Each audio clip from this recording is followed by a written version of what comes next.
igana ngo ndababwire mwese muri ngaha burya umugambo ko wubatse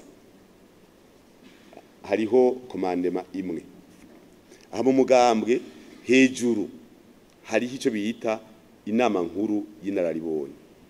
Inama nkuru y'inararibonye irongowe na nyine cyo mukuru w'igihugu, irimwo abandi bagumyabanga bane bose hamwe ni batanu.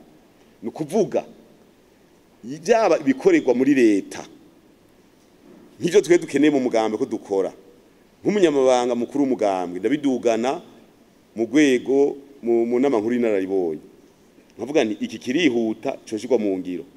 Kimaze kumvikanwako umukuru w'inama nkuru y'inararibonye aca gitwara umunyeshinganje washatse kubishira mu ngiro na leta n'inama n'urwego ntunganya nshingwa bikorwa rwa leta twaduhejeje. Urumva hariho komandema imwe ivyo hejuru, hari n'ivyo dusaba natwe mu mugambo ko twokora. Murazi twebwe turafise abantu benshi, turafise inzego, turafise ubuserukizi bukuru bw'umugambwe, turafise ubuserukizi bw'intara abantu 11, turafise ubuserukizi bwa commune abantu 7, turafise ubuserukizi bwa zone abantu 6, turafise ubuserukizi bw'umugambwe ku mutumba 6, turafise ubuserukizi bw'umugambwe mu gacimbiri abantu 6, turafise ubuserukizi bw'umugambwe mu namashingiro abantu 9.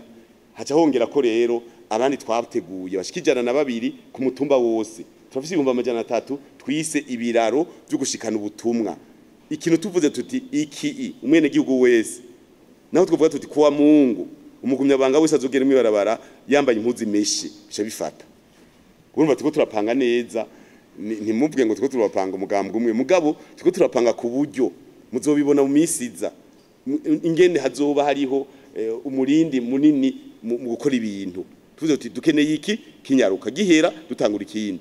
Ivyo rero kugira tubishikiye ko twarapanze aho hose n'ubuserukizi bw'umugambwe mu ntara nivyo zarabagabanutse mugana nabo baci bagwira ni 11, kandi abantu batoranijwe mu bandi tubona ko babishoboye bafise ngira ngo uburambe bafise n'ingene bakoze ibintu hirya no hino ku buryo tuvuga tuti iki kizonyaruka. Rero ingene nyacyo mukuru w'igihugu akora biradushimisha kuko akora ivyo umugambwe uba warashize imbere.